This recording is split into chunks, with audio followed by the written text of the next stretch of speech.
Friends ಎಲ್ರಿಗೂ ನಮಸ್ಕಾರ. ನಾವು ಆ್ಯಕ್ಚುಲಿ ಬಂದ್ಬಿಟ್ಟು ನಾವು ಮಂತ್ರಾಲಯಕ್ಕೆ ಹೋಗ್ಬೇಕಂತ ಪ್ಲ್ಯಾನ್ ಮಾಡಿದ್ವಿ.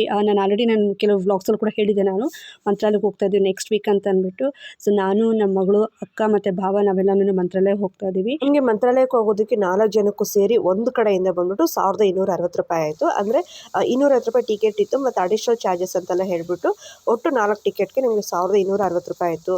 ಮತ್ತು ಇನ್ನೊಂದು ಏನಂತಂದರೆ, ಅಲ್ಲಿಂದ ಮಂತ್ರಾಲಯದಿಂದ ಅಂದರೆ ರೈಲ್ವೆ ಸ್ಟೇಷನಿಂದ ಮಂತ್ರಾಲಯ ದೇವಸ್ಥಾನ ತಲುಪೋದಕ್ಕೆ ನಮಗೆ ಶೇರಿಂಗ್ ಆಟೋ ಬರುತ್ತೆ. ಸೊ ಅವರು ಒಬ್ಬೊಬ್ಬರಿಗೆ ಒಂದು ₹50 ಚಾರ್ಜ್ ಮಾಡ್ತಾರೆ. ಇವತ್ತು ನೋಡಿ ಗುರುವಾರ ನೈಟು. ಇವತ್ತು ಆ್ಯಕ್ಚುಲಿ ಬಂದ್ಬಿಟ್ಟು ಈವ್ನಿಂಗು ನನ್ನ ಮಗಳು ಪ್ಯಾಕಿಂಗ್ ಎಲ್ಲ ಮಾಡಿಕೊಂಡು, ಮಗಳನ್ನ ರೆಡಿ ಮಾಡಿಕೊಂಡು ನಾವು ಅಕ್ಕನ ಮನೆಗೆ ಹೋಗ್ತಾ ಇದ್ದೀವಿ. ಅಕ್ಕನ ಮನೆ ಇಲ್ಲಿಂದ ಜಸ್ಟ್ ಒಂದು 200 ಮೀಟರ್ಸ್ ಅಷ್ಟೇ, ಶಾರ್ಟ್ಕಟಲ್ಲೇ ಹೋಗ್ತಾ ಇದ್ದೀವಿ. ಅಕ್ಕನ ಮನೆಗೆ ಬಂದು ನೋಡಿ, ಅಕ್ಕ ಬಂದ್ಬಿಟ್ಟು ಇವತ್ತು ನಾವೇನು ಮಾಡಿದ್ರೆ ಅಂದರೆ ಊಟಕ್ಕೆ ಮನೇಲೇ ಮಾಡ್ಕೊಬಿಡೋಣ. ಭಾವ ಬಂದುಬಿಟ್ಟು ಟೊಮೆಟೊ ಬಾತ್ ಮಾಡಿದರು, ತುಂಬಾ ಟೇಸ್ಟಿಯಾಗಿತ್ತು ಟೊಮೆಟೊ ಬಾತು. ಸೊ ಅದ್ರ ಜೊತೆಗೆ ಅಕ್ಕಗೆ ಹೇಳಿದೆ ನಾನು ಮನೇಲಿ ವಡೆ ಮಾಡ್ಕೊಂಡು ಬರ್ತೀನಿ ಅಂತ ಅಂದ್ಬಿಟ್ಟು. ಯಾಕಂದರೆ ನಮಗೆ ಟ್ರೈನ್ ಇರೋದು 11:30ಗೆ. ಸೊ ನಾವು ಮನೇನ ಬೇಗನೆ ಬಿಡಬೇಕು. ಯಾಕಂದರೆ ಬನ್ನೇರುಘಟ್ಟೆಯಿಂದ ಮೆಜೆಸ್ಟಿಕ್ ಹೋಗ್ಸೋಷ್ಟರಲ್ಲಿ ಟ್ರಾಫಿಕ್ ಇದ್ಬಿಟ್ರೆ ಅಂತೂ 4 ಅವರ್ ಅಂತೂ ಡೆಫಿನೆಟ್ಲಿ ಆಗೇ ಆಗುತ್ತೆ. ಸೊ ಅದಕ್ಕೋಸ್ಕರ ನಾವು ಒಂದು 7 ಗಂಟೆಗೆಲ್ಲ ಮನೆ ಬಿಟ್ಬಿಡೋಣ, ಸುಮ್ಮನೆ ಚಾನ್ಸಸ್ ತೊಗೊಳೋದು ಬೇಡ ಅಂತ ಅಂದ್ಬಿಟ್ಟು 7 ಗಂಟೆಗೆ ಮನೆ ಬೇಡ ಅಂತ ಅಂದ್ಬಿಟ್ಟು ಮನೇಲೇ ಸ್ವಲ್ಪ ಟೊಮೆಟೊ ಬಾತು ಹಾಗೆಯೇ ವಡೆ ಎಲ್ಲ ಮಾಡಿಕೊಂಡು ಮತ್ತು ಪ್ಯಾಕಿಂಗ್ ಎಲ್ಲ ಮಾಡ್ಕೊಂಡ್ರಿ. ನೋಡಿ ಅಕ್ಕನ ಮನೆ ಯಾವಾಗಲೂ ಅಷ್ಟೇ ಒಳ್ಳೆ ದೇವಸ್ಥಾನ ಹತ್ರ ಇರ್ತೀವಿ ನೋಡೋದಕ್ಕೆ. ಯಾವಾಗಲೂ ಮನೆಯಲ್ಲಿ ಪೂಜೆ ಅದು ಇದಂತೂ ಮಾಡ್ತಾನೆ ಇರ್ತಾರೆ. ನೋಡ್ತಾ ಇರ್ಬೋದು, ಇವರು ಸಹ ಅಷ್ಟೇ ರಾಯರ ಪರಮ ಭಕ್ತಿ ಅಂತಲೇ ಹೇಳ್ಬೋದು. ನೋಡ್ತಾ ಇರ್ಬೋದು ನೀವು ಫೋಟೋಗಳೆಲ್ಲ ಎಷ್ಟು ಚೆನ್ನಾಗಿ ಡೆಕೋರೇಟ್ ಮಾಡಿದ್ದಾರೆ, ಎಷ್ಟು ಚೆನ್ನಾಗಿ ಅರೇಂಜ್ ಮಾಡಿದ್ದಾರೆ ಅಂತ ಅಂದ್ಬಿಟ್ಟು. ಮತ್ತು ಅಕ್ಕ ಎತ್ಕೊಂಡು ಪಾರ್ಸಲ್ ಮಾಡ್ತಾಯಿದ್ದಾರೆ. ಸುಮ್ಮನೆ ಪ್ಲೇಟುಗಳೆಲ್ಲ ಅಥವಾ ಡಿಸ್ಪೋಸಲ್ ಬಾಕ್ಸಲ್ಲೆಲ್ಲ ಹಾಕ್ಕೊಂಡೋದ್ರೆ ಪ್ರಾಬ್ಲಮ್ ಆಗುತ್ತೆ ಅಂತ ಅಂದ್ಬಿಟ್ಟು ಪ್ಯಾಕಿಂಗ್ ಚೆನ್ನಾಗಿ ಮಾಡ್ತಾಯಿದ್ದಾರೆ. ಅಂದರೆ ಅಲ್ಲೇ ತಿನ್ಬಿಟ್ಟು ಹಾಗೆ ನಾವು ಇದನ್ನು ಡಸ್ಟ್ಬಿನ್ಗೆ ಹಾಕ್ಬಿಟ್ಟು ಕೈ ತೊಳ್ಕೊಂಡ್ರೆ ನನಗೆ ಮುಗಿಯುತ್ತೆ ಅಂತ ಅಂದ್ಬಿಟ್ಟು. ಸೊ ಪ್ಯಾಕಿಂಗ್ ಎಲ್ಲ ಆಗ್ತಾಯಿದೆ. ಅಕ್ಕ ಫುಡ್ಡೆಲ್ಲ ಒಂದು ಕಡೆ ಪ್ಯಾಕಿಂಗ್ ಮಾಡ್ತಾಯಿದ್ದಾರೆ. ಹಾಗೆಯೇ ಭಾವ ಬಂದುಬಿಟ್ಟು ಅವ್ರಿಗೆ ಬಟ್ಟೆಗಳೆಲ್ಲ ಏನೇನು ಬೇಕೋ ಎಲ್ಲ ಪ್ಯಾಕಿಂಗ್ ಮಾಡ್ಕೊಳ್ತಾ ಇದ್ದಾರೆ. ಮತ್ತು ಫ್ರೆಂಡ್ಸ್, ನಾನು ಈ ಒಂದು ವೀಡಿಯೋನ ಅಂದರೆ ಕಂಪ್ಲೀಟ್ ಮಂತ್ರಾಲಯ ಟ್ರಿಪ್ ವೀಡಿಯೋನ ಬಂದುಬಿಟ್ಟು ನಾನು 3 ಪಾರ್ಟ್ಸ್ ಮಾಡ್ತಾಯಿದ್ದೀನಿ. ಯಾಕಂತಂದರೆ ಒಂದೇ ವ್ಲಾಗ್ ಮಾಡೋದ್ರಿಂದ, ಒಂದೇ ವೀಡಿಯೋ ಮಾಡೋದ್ರಿಂದ ತುಂಬ ಲೆಂತಿ ಆಯಿತು. ಆಲ್ಮೋಸ್ಟ್ ಒಂದು 45 ಮಿನಿಟ್ಸ್ ವೀಡಿಯೋ ಆಗ್ತಾಯಿತ್ತು.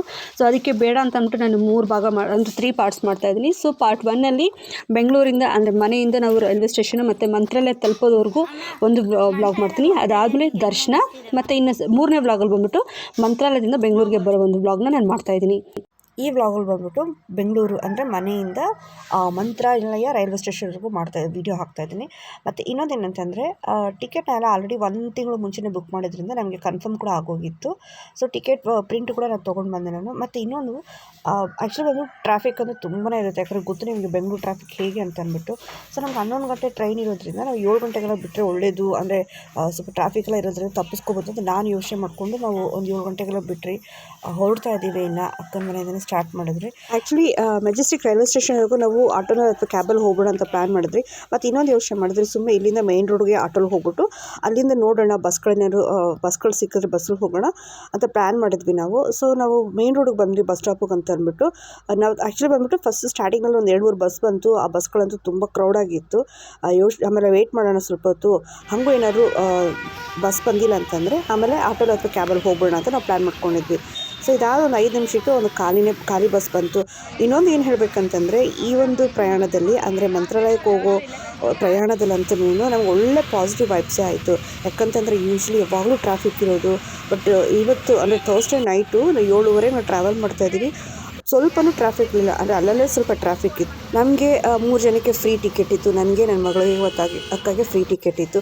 ಮತ್ತು ಇನ್ನೊಂದು ಏನಂದರೆ, ನಾನು ಟಿಕೆಟ್ನ ಫೋಟೋ ಹಿಡ್ಕೊಳ್ತಿದ್ದೆ. ನಾನು ವೀಡಿಯೋ ಮಾಡೋಣ ಅಂತ ಅಂದ್ಬಿಟ್ಟು, ಅಂದರೆ ವ್ಲಾಗ್ಸಲ್ಲಿ ಹಾಕೋಣ ಅಂತ ವೀಡಿಯೋ ಮಾಡ್ತಾಯಿದ್ದೆ. ಸೊ ಕಂಡಕ್ಟರ್ಗೆ ಟೆನ್ಷನ್ ಬಂದ್ಬಿಡ್ತು, ಇವ್ರು ಏನಕ್ಕಪ್ಪ ಫೋಟೋ ಹಿಡ್ಕೊಳ್ತಿದ್ದಾರೆ, ವೀಡಿಯೋ ಮಾಡ್ತಿದ್ದಾರೆ ಅಂತ ಅಂದ್ಬಿಟ್ಟು. ಯಾಕಂದರೆ ಇತ್ತೀಚೆಗಂತೂ ಈ ಫ್ರೀ ಟ್ರಾನ್ಸ್ಪೋರ್ಟೇಷನ್ ಕೊಟ್ಟಮೇಲಂತೂ ಈ ಕಂಡಕ್ಟರ್ ಅಂತೂ ತುಂಬಾ ಅದನ್ನು ಮಿಸ್ಯೂಸ್ ಮಾಡ್ಕೊಳ್ತಾ ಇದ್ದಾರೆ. ನಾನು ಸಹ ತುಂಬ ಅಬ್ಸರ್ವ್ ಮಾಡಿದ್ದೀನಿ. ನಾನು ಹೋಗೋ ಜಾಗಕ್ಕಂತೂ ಟಿಕೆಟ್ ಕೊಡೋದಿಲ್ಲ. ನಾನು ಹೋಗೋ ಜಾಗ ಒಂದು 5-6 ಸ್ಟಾಪ್ ಆದ್ಮೇಲೆ ಟಿಕೆಟ್ ಕೊಡ್ತಾರೆ. ಮತ್ತು 10 ಸ್ಟಾಪಿಂದ ಅಷ್ಟೇ, ನಾನು 10 ಸ್ಟಾಪ್ ಒಂದು 5 ಸ್ಟಾಪು ಹಿಂದಿನ ಸ್ಟಾಪಿಂದಲೇ ಟಿಕೆಟ್ ಕೊಡ್ತಾಯಿದ್ದಾರೆ. ಸೊ ಈ ಒಂದು ಫ್ರೀ ಟ್ರಾನ್ಸ್ಪೋರ್ಟೇಷನ್ ಬಂದ್ಬಿಟ್ಟು ಈ ಕಂಡಕ್ಟರ್ಸ್ ಅಂತೂ ತುಂಬಾ ಮಿಸ್ಯೂಸ್ ಮಾಡ್ಕೊಳ್ತಾ ಇದ್ದಾರೆ. ಆಮೇಲೆ ಈಗ ಬನ್ನೇರುಘಟ್ಟ ರೋಡಲ್ಲಿದ್ದೀವಿ. ಸುಮಾರು ಒಂದು 8 ಗಂಟೆ ಆಗಿದೆ ನಮಗೆ. ಅಲ್ಲಲ್ಲೇ ಸ್ವಲ್ಪ ಟ್ರಾಫಿಕ್ ಆಯಿತು. ಟ್ರಾಫಿಕ್ ಬಂದ್ಬಿಟ್ಟು ಕೆಲವ್ರಂತೂ ಸುಮ್ಮನೆ ಟ್ರಾಫಿಕ್ ಸಿಗ್ನಲ್ ಫಾಲೋ ಮಾಡಿದ್ರೆ ಗಾಡಿಗಳು ಹೇಗಂದ್ರೆ ಬರ್ತಾಯಿದ್ರು, ಅವರಿಂದ ನಮಗೆ ಟ್ರಾಫಿಕ್ ಆಯಿತು ಹೊರತು ಅದೇನೋ ಗೊತ್ತಿಲ್ಲ. ನಮಗೆ ಇವತ್ತಂತೂ ಸ್ವಲ್ಪನೂ ಟ್ರಾಫಿಕ್ ಇರಲಿಲ್ಲ. ನನಗೆ ಆಶ್ಚರ್ಯ ಆಗೋಯಿತು. ಯಾಕಂದರೆ ನಾವು 11 ಗಂಟೆ ಟ್ರೈನ್ಗೆ 7 ಗಂಟೆಗೆಲ್ಲ ಮನೆ ಬಿಟ್ಬಿಟ್ಟಿದ್ರಿ. ಮತ್ತು ನಾನು ಯೋಚನೆ ಮಾಡ್ತಿದ್ದೆ, ನಾನು ಅಕ್ಕ ಏನಾದ್ರು ಅಂದ್ಕೊಳ್ತೇನೋ ಅಂತ ಅಂದ್ಬಿಟ್ಟು. ಯಾಕೆ ಇಷ್ಟು ಬೇಗ ಹೋಗಿ ನಾವು ರೈಲ್ವೆ ಸ್ಟೇಷನ್ಗೆ ಕಾಯ್ಬೇಕಂತ ಅಂತಂದ್ಬಿಟ್ಟು. ಡ್ರೈವರ್ ಅಂತೂ ಗಾಡಿನ ತುಂಬಾ ಫಾಸ್ಟಾಗಿ ಹೋದರು. ಅವ್ರಿಗೂ ಈ ಟೈಮ್ ಅಷ್ಟರಲ್ಲಿ ಸೇರಬೇಕಂತ ಇತ್ತು, ಅಂದರೆ ಡಿಪೋ ಸೇರಬೇಕು ಅಂತ ಅಂದ್ಬಿಟ್ಟು. ಸೊ ತುಂಬ ಟ್ರಾಫಿಕ್ ಏನಿಲ್ಲ. ಇಲ್ಲಿ ಬನ್ನೇರುಘಟ್ಟ ರೋಡಲ್ಲಿ ವೆಗಾಸಿಟಿ ಮಾಲ್ ಅಂತ ಬರುತ್ತೆ, ಅಂದರೆ ಜಯದೇವ ಶಾಪ್ ಸ್ಟಾಪ್ ಹತ್ರ ಬರುತ್ತೆ ಇದು. ಸೊ ಈ ಒಂದು ವೆಗಾಸಿಟಿ ಮಾಲ್ ದಾಟೋರ್ಗೂ ಟ್ರಾಫಿಕ್ ಇತ್ತು ಅಷ್ಟೇನೆ. ಅದಾದಮೇಲೆ ವೆಗಾಸಿಟಿ ಮಾಲ್ ದಾಟಿದ್ಮೇಲೆ ನಮಗೇನು ಅಷ್ಟು ಟ್ರಾಫಿಕ್ ಅನ್ನಿಸ್ಲಿಲ್ಲ. ನಂಗೆ ಇನ್ನೊಂದು ಏನು ಅನಿಸ್ತು ಅಂತಂದರೆ, ಇವತ್ತು ಗುರುವಾರ ಆಗಿರೋದ್ರಿಂದ ಮೇ ಬಿ ಟ್ರಾಫಿಕ್ ಕಮ್ಮಿ ಇತ್ತು ಅಂತ ಅನಿಸುತ್ತೆ. ಅಂದರೆ ನಾನು ಎಕ್ಸ್ಪೆಕ್ಟ್ ಮಾಡಿದ ಮಟ್ಟಿಗೆ ಇಲ್ಲಿ ಟ್ರಾಫಿಕ್ ಅಂತೂ ಇರಲಿಲ್ಲ. ಇನ್ನು ನಾಳೆ ನಾಳಿದ್ದು ಅಂದರೆ ಶುಕ್ರವಾರ ಶನಿವಾರ ನಿಮಗೆ ಗೊತ್ತಲ್ವಾ, ವೀಕೆಂಡು ಟ್ರಾಫಿಕ್ ಇರ್ಬೋದೇನೋ ಅಂತ ಅನಿಸುತ್ತೆ. ನಾವು ಎಂಟೂವರೆ ಈಗೆಲ್ಲ ನೋಡಿ 7:30 8 ಗಂಟೆ ಆಗಿದೆ. ನಾವು ರೈಲ್ವೆ ಸ್ಟೇಷನ್ ತಲುಪೋಷ್ಟರಲ್ಲಿ ನಾವು ಆಲ್ಮೋಸ್ಟು 9-9:30 ಆಗೋಯಿತು.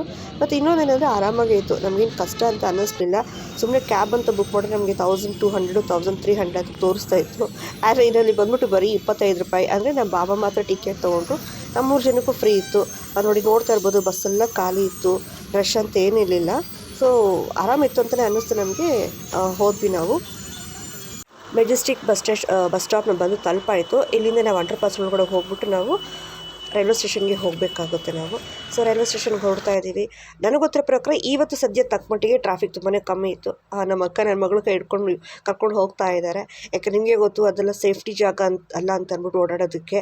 ಸೊ ನಾನು ವೀಡಿಯೋ ಮಾಡ್ತಾಯಿದ್ದೆ. ನಾನು ಅಕ್ಕ ಬಂದ್ಬಿಟ್ಟು ನನ್ನ ಮಗಳನ್ನ ಕೈ ಹಿಡ್ಕೊಂಡು ಅವ್ರ ಪಾಡಿಗೆ ಅವ್ರು ಹೋಗ್ತಾಯಿದ್ರು. ಹಾಗೆ ನಮ್ಮ ಬಾವರು ನಮ್ಮ ಹಿಂದೆ ಬರ್ತಾಯಿದ್ರು. ರೈಲ್ವೆ ಸ್ಟೇಷನಲ್ಲೂ ಅಷ್ಟೇ ತುಂಬ ಕ್ರೌಡ್ ಏನಿರಲಿಲ್ಲ. ಅಂದರೆ ಇವತ್ತು ಗುರುವಾರ ಅಲ್ವಾ, ಇನ್ನು ನಾಳೆ ನಾಳಿದ್ದು ಕ್ರೌಡ್ ಇರ್ಬೋದು ಅಂತ ಅನಿಸುತ್ತೆ. ಸೊ ಅಲ್ಲೂ ಅಷ್ಟೇ ತುಂಬ ಜನ ಏನಿರಲಿಲ್ಲ. ಇವಾಗ ಸಮಯ ಸುಮಾರು 9 ಗಂಟೆ ಆಗಿದೆ ಇವಾಗ.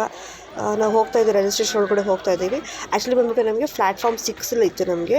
ಸೊ ಪ್ಲ್ಯಾಟ್ಫಾರ್ಮ್ 6ಗೆ ಹೋಗೋದಕ್ಕೆ ನಾವು ಸ್ಟೆಪ್ಸ್ ಇತ್ತಲ್ವ, ಎಲಿವೇಟರ್ ಎಲ್ಲ ಯೂಸ್ ಮಾಡಿಕೊಂಡು ನಾವು ಪ್ಲ್ಯಾಟ್ಫಾರ್ಮ್ 6ಗೆ ಹೋಗಿ ಅಲ್ಲಿ ಸ್ವಲ್ಪ ಹೊತ್ತು ಕೂತ್ಕೊಳ್ಳ ಅಂತ ಅಂದ್ಬಿಟ್ಟು. ಅಂದರೆ ಟ್ರೈನ್ ಎಷ್ಟೊತ್ತು ಬರುತ್ತೋ ಗೊತ್ತಿಲ್ಲ, ನಾವು ಸ್ವಲ್ಪ ಬೇಗ ಹೋದ್ರೇ ಒಳ್ಳೇದು. ಯಾವತ್ತೂ ಅಷ್ಟೇ ರೈಲ್ವೆ ಸ್ಟೇಷನ್ಗಂತೂ ಅಷ್ಟೇ ಲಾಸ್ಟ್ ಮೂಮೆಂಟಲ್ಲಿ ನಾವು ಯಾವುದೇ ರೀತಿಯ ರಿಸ್ಕ್ ತೊಗೊಳಕ್ಕೆ ಹೋಗಬಾರ್ದು.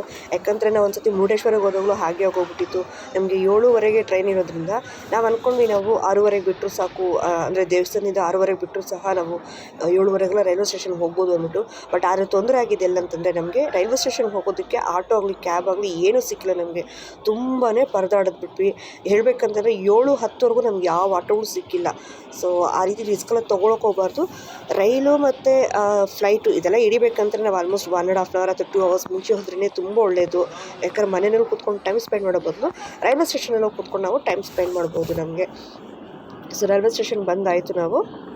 ನಾನು ಆಲ್ರೆಡಿ ಹೇಳಿದಿರೋ ಹಾಗೆ ನಮ್ಮ ಟ್ರೈನ್ ಬಂದ್ಬಿಟ್ಟು ಪ್ಲ್ಯಾಟ್ಫಾರ್ಮ್ 6ಗೆ ಬರ್ತಾಯಿತ್ತು, ಅಂದರೆ ಪ್ಲ್ಯಾಟ್ಫಾರ್ಮ್ 6ನಲ್ಲಿ. ಸೊ ನಾವು ಅಲ್ಲಿ ಹೋಗ್ಬಿಟ್ಟು ಸ್ವಲ್ಪ ಹೊತ್ತು ಕೂತ್ಕೊಳ್ಳೋಣ, ನೋಡೋಣ ಎಷ್ಟೊತ್ತು ಬರುತ್ತೆ ಅಂತ ಅಂದ್ಬಿಟ್ಟು ಹೋಗಿ ಕೂತ್ಕೊಂಡು, ಮತ್ತು ನಾವೇನು ಊಟ ಎತ್ಕೊಂಡೋಗಿದ್ವೋ, ಅಂದರೆ ಬಾವ ಮಾಡಿದ್ರಲ್ಲ ಟೊಮೆಟೊ ಬಾತು, ಹಾಗೆಯೇ ನಾನು ವಡೆ ಮಾಡ್ಕೊಂಡಿದ್ದೆ.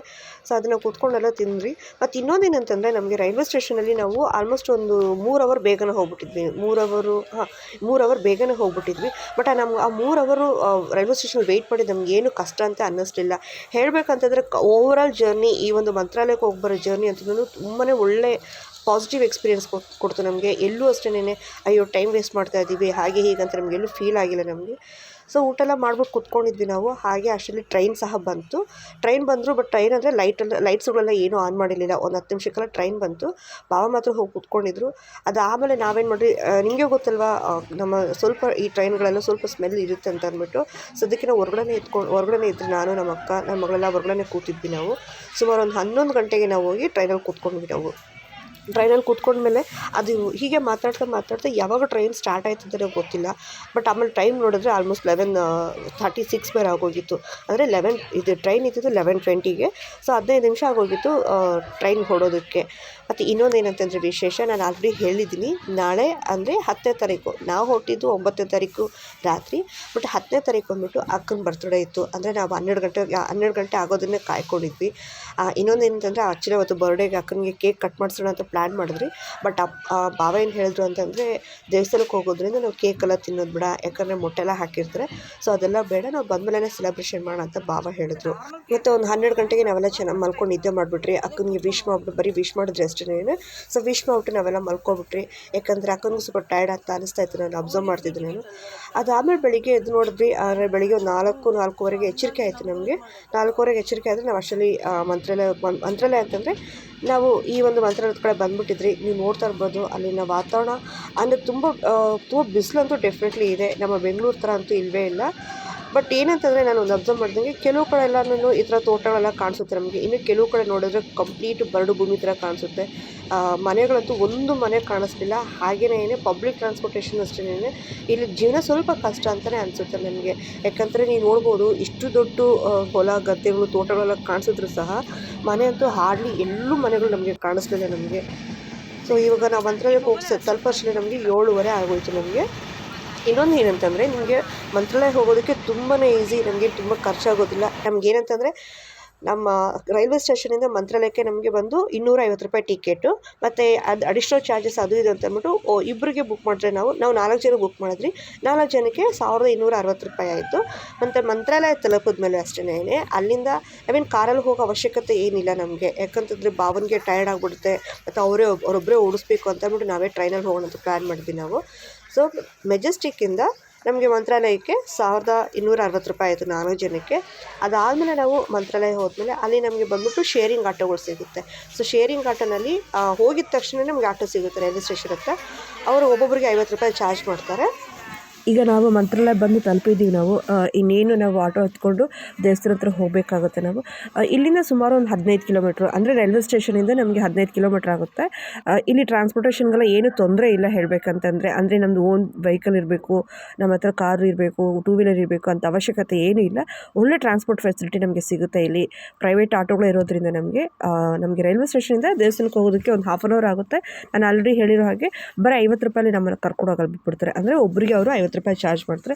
ಸೊ ನಾವು 4 ಜನ ಇರೋದ್ರಿಂದ ನಾವು ₹200 ಕೊಟ್ಬಿಟ್ಟು ನಾವು ಹೊರಟ್ವಿ. ಬಟ್ 15 ಕಿಲೋಮೀಟ್ರು ₹200 ತುಂಬಾ ಆರಾಮ ಅಂತ ಅನ್ನಿಸ್ತು ನಮಗೆ, ತುಂಬ ಕಮ್ಮಿನೇ ಅನ್ನಿಸ್ತು. ಇನ್ನೇನು ಫ್ರೆಂಡ್ಸ್, ಇನ್ನು ಕೆಲವೇ ಸಮಯದಲ್ಲೇ ನಾವು ಮಂತ್ರಾಲಯ ಹೋಗಿ ತಲುಪ್ತೀವಿ.